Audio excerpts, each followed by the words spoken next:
Welcome to the HBOT News Network, and it is my great pleasure to have Dr. Hemal Mehta with me today in our conversation series. And our conversation with Dr. Mehta is going to cover a lot of topics, so I think it'll be very interesting for you to stick with us and listen through this. So, Dr. Mehta, welcome. Thank you. Happy to be here. Perhaps you could give our listeners some of your background, some of your history, where you've been. Sure. I actually did my residency. Well, I started out in med school at Ross University, which is down in the Caribbean. I came back to the States and did my residency in Greenville, North Carolina, at East Carolina University in physical medicine and rehabilitation. And then I went to Nashville to do a fellowship in interventional pain management, which is basically doing procedures, injections, spine injections, joint injections to help kind of reduce pain, along with doing pain management, prescribing, ordering physical therapy, proper exercises and such. And as I practiced for probably 10 years doing that, 10 to 15 years, and started getting into regenerative medicine. Regenerative medicine's kind of a new field of medicine now, involving using PRP, platelet-rich plasma, stem cells, and different techniques to help regenerate tissue in the body. When I started getting into that and dabbling into that, I found patients started doing better. I was able to get patients off of opioid pain medications. Patients for the first time were actually improving from the standpoint of having chronic pain, where they were becoming more functional. And so that led me into other avenues, looking at other ways of trying to help improve patient health, improve quality of health that were not traditional medical avenues. And I think that's where I started dabbling into HBO therapy. And it was very interesting. It was mind-blowing almost when I started looking at the research and seeing some of the benefits of HBO therapy. And, of course, you start thinking, well, how can I combine this with the regenerative therapies? We're already seeing such improvement in patients. What's the next step? And HBO therapy seemed like the absolute next step. Well, one of the things that came up with our series with Dr. Harch, one of the foremost experts in, or if not the foremost expert in hyperbaric oxygen therapy for nearly 4 decades, was this whole issue of inflammation, and that hyperbaric is without a doubt maybe the most powerful anti-inflammatory therapy because of because of what it does as far as impacting our genes and upregulating our anti-inflammatory, downregulating our inflammatory. Right. And so with the integrative other services that you've been providing, is inflammation one of the targets, is that you're reducing inflammation through those therapies? Oh yeah, it's probably the biggest target. I think inflammation is one of our the greatest problems that people deal with on a daily basis who are suffering from chronic pain or suffering from other injuries where even for example, being stressed, right? That increases inflammation in the body. And in our society, all of us are a little stressed. We all have a little anxiety. And believe it or not, but that actually leads to increased inflammation throughout the body. Anybody who suffers from any kind of an inflammatory disease, for example, rheumatoid arthritis or lupus or anything like that, if they're having a stressful day, they will always tell you their pain, their inflammation is worse on those days. And so targeting inflammation is key. It really is in all of our therapies and treatments, even in regenerative treatments. We use stem cells and PRP and something called exosomes, which are also part of the regenerative treatment process to help kind of reduce inflammation. So one of the things you mentioned is stem cells. Yes. And so stem cells, from the research that I've found, and in fact in the conversations also with Dr. Harch, is that if you have 20 hyperbaric treatments, I think it's sort of the number for whatever reason when regarding stem cells they talk about, and at 2 atmospheres, and for 60 minutes at 2 atmospheres, breathing pure oxygen, right? That your stem cell production increases, and at the end of that 20 treatments, you have 800% more stem cell available in your body, that your bone marrow is generating Right. all this, producing much more stem cells. So the oxygen pressure, or the oxygen being delivered, Right. I guess is stimulating that. Is there something that you've come across that as well? Yeah, I have not seen that exact research yet, but it makes a lot of sense. The body is a very efficient machine, so it utilizes energy when it's needed. And if you're under, for example, a lot of stress, or if you're going through some kind of a healing process, your body's focused, for example, if your shoulder's injured, your body's focused on kind of healing the shoulder. So a lot of oxygen, a lot of blood is going to be shunted towards that area, which then prevents oxygen from going to other parts of the body. And you can almost develop a secondary sickness or a secondary condition just from lack of oxygen to another part of the body. And it just takes minute milliliters of lack of oxygen in these different areas. There's another therapy that we do in combination with our regenerative therapies. It's called ozone therapy. I'm not sure if you're familiar with that, where we basically take very concentrated oxygen, and ozone, O3, and inject that into a joint, for example, a joint that we just injected with stem cells or PRP or some regenerative product. And we found that actually enhances the healing in that particular joint. And so if we're delivering oxygen, concentrated oxygen into a joint, at the same time we're doing a regenerative procedure, it makes sense that if you're breathing in a high atmosphere, a higher concentration of oxygen, you're going to have healing not just in that particular area, but in the other parts of the body too, that are shunting oxygen to one area to try to heal an area. Well, one of the things I have come across is the ozone therapy, and especially in cases of like colon cancer. Yeah. Where they're doing it, I guess it's like an enema. Where they're sticking the ozone right into the affected area. Yes. Like you said, into the joint, but that's for cancer, and right. Amazing results. And And so the question I have is, if it's so good, right. You're coming into this, in the medical field that you're clearly a big part of today. It's your career. And you come across other doctors that are providing care for their patients, and I do believe that most doctors have taken the Hippocratic Oath seriously, yes, and they're doing the best. As I brought up on this program in the past, this rice bowl theory, and to me the rice bowl theory is a spectrum of reasons why people don't look at the alternative therapies. One of them is because the education is so focused on drug therapies, and pharma. And, as some people have brought up, pharma kind of took over the medical schools 100 years ago. And I'm curious, in the Caribbean, where you received that education, did you find the same thing, or was it different there? No, I actually found the same thing, unfortunately. Even in the Caribbean, the didactic that they use is based on the American didactic. They combine it a little bit with the English system of medicine, but it is highly pharmaceutically oriented, unfortunately. For example, we have almost 2 years of pharmacology classes, and we have maybe just one semester, 6 weeks of nutrition. And nutrition is a big part of a person's health. Yeah. So it really is. And I think that focus needs to change, where we need to look at alternatives. We need to look at not just nutrition, but other avenues of treating patients, such as hyperbaric oxygen therapy, and be open to those therapies as well. So I'm of the belief that if you combine these therapies that you're bringing up, and of course including hyperbarics with that, is that food is the medicine. Yes. I think it was Hippocrates that said, food is your medicine.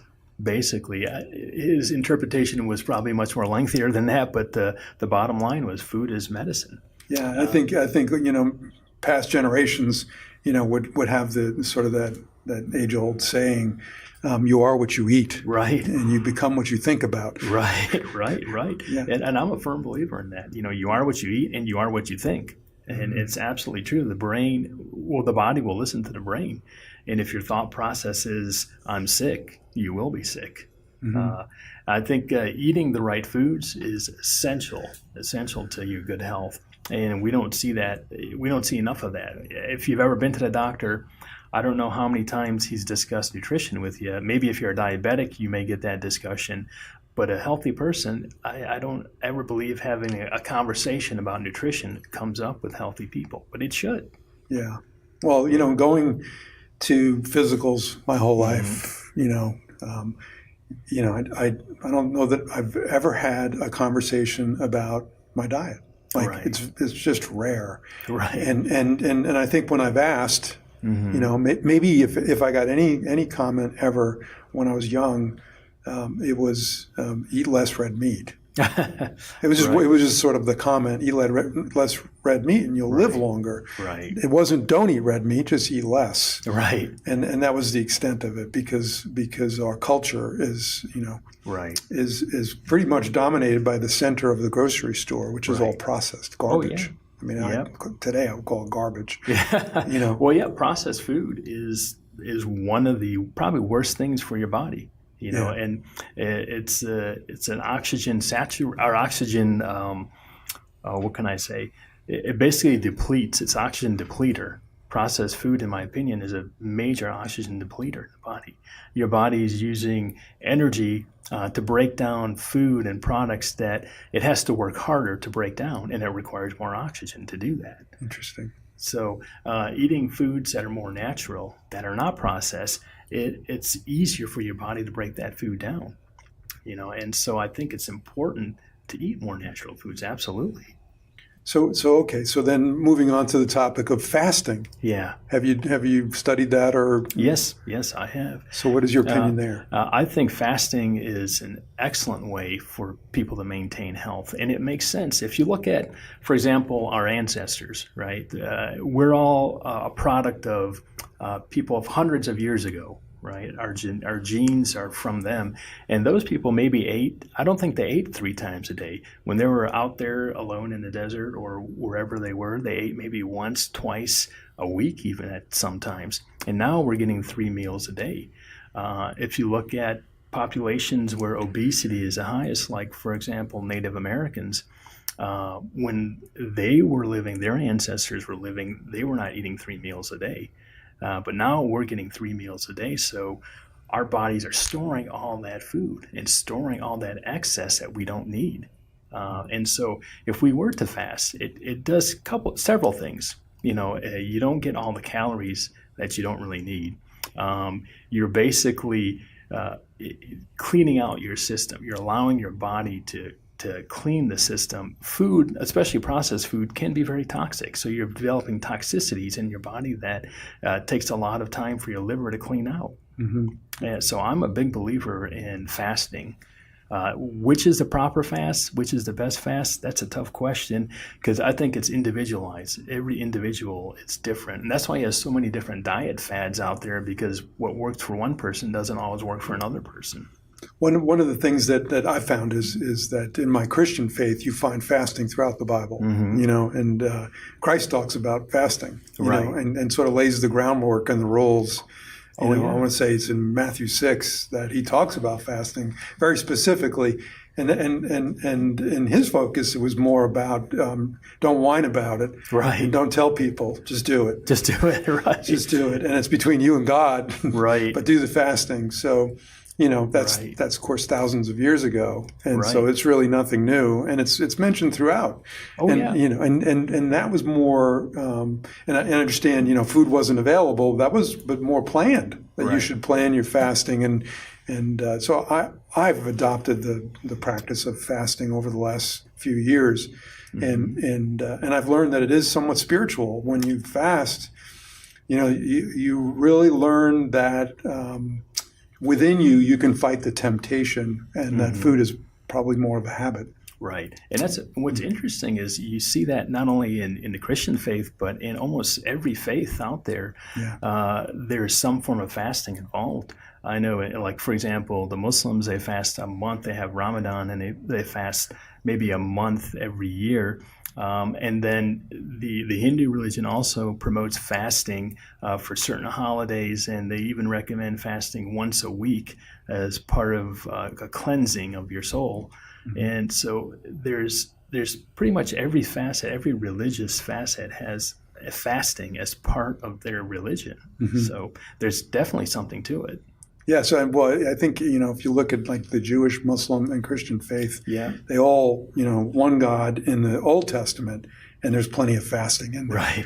So right. so that's a big chunk of the world. Oh, yeah. And I'm sure some of the other belief systems, right. have it all, like you're just saying, and so clearly it's obvious there's a benefit to that, and one of the things that I've learned through that process is that it also is a powerful anti-inflammatory. Yes. Oh, yes. Fasting can be very beneficial. Like I was saying, a lot of these foods are pro-inflammatory. Sugar, white sugar, is one of the most and probably the worst pro-inflammatory food there is, and it's in everything we eat. Especially high fructose corn syrup is very pro-inflammatory. The only person that really benefits is someone who's a marathon runner that can actually burn that off, and if you're not burning that off, it's getting stored in the liver. There's actually studies showing that, I believe it was in the New England Journal of Medicine a few years ago, they demonstrated that if you're taking in too much high fructose corn syrup, you can actually develop a fatty liver and get liver damage from that. And it's in if you look at almost every food on the shelves, you see high fructose corn syrup as an ingredient. Yeah, it's incredible. Yeah. I started reading labels in the 80s. Yeah. From a physicist that said, told me that the partially hydrogenated oils were causing cancer. So I was looking for anything with partially hydrogenated. Right. Of course, there was more, and then the colors, causing cancer. I mean, why do we color our food in America? I mean, it makes no sense. And so my question is where's the FDA in this? I mean, they're approving these things, and these are poisons, and so we need to tighten that up somehow. Right, I agree. Yeah. I agree.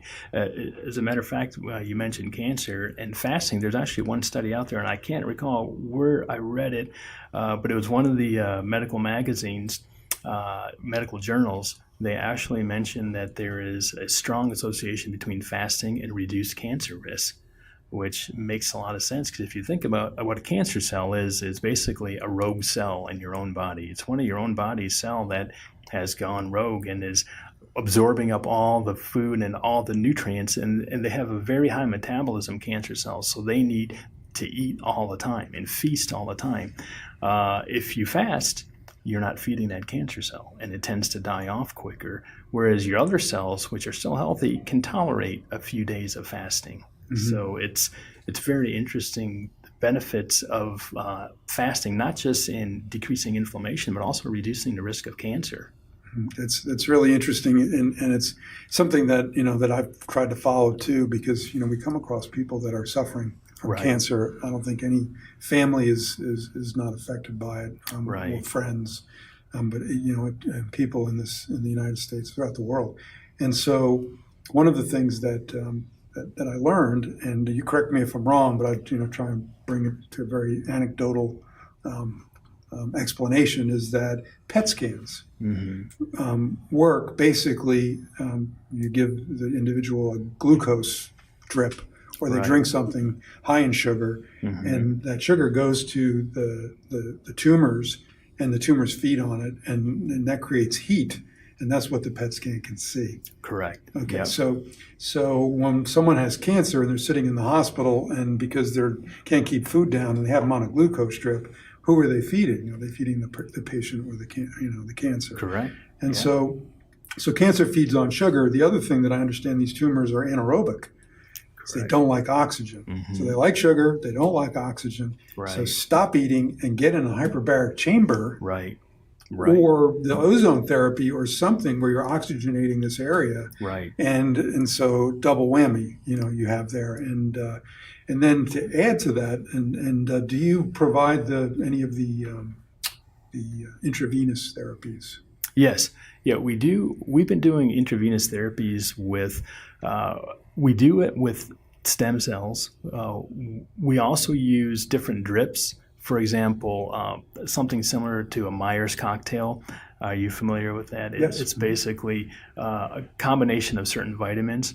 Vitamin C is supposed to be an excellent IV drip to do for patients maybe once or twice a month. I would recommend that. Doing it in combination with something like NAD, which can be very beneficial as well for the body. These things can help absorb what they call oxygen-free radicals, because that's one of the fears. And what I've heard in the medical community from some colleagues is, well, if you give a person oxygen, a high concentration of it, can't you cause problems too? There are side effects that can happen, but if you do it the right way, you can avoid those side effects. Providing antioxidants when needed, such as vitamin C and vitamin E. What's interesting about vitamin E is if you take just 400 units of vitamin E, you can prevent the cholesterol from sticking to the arterial walls.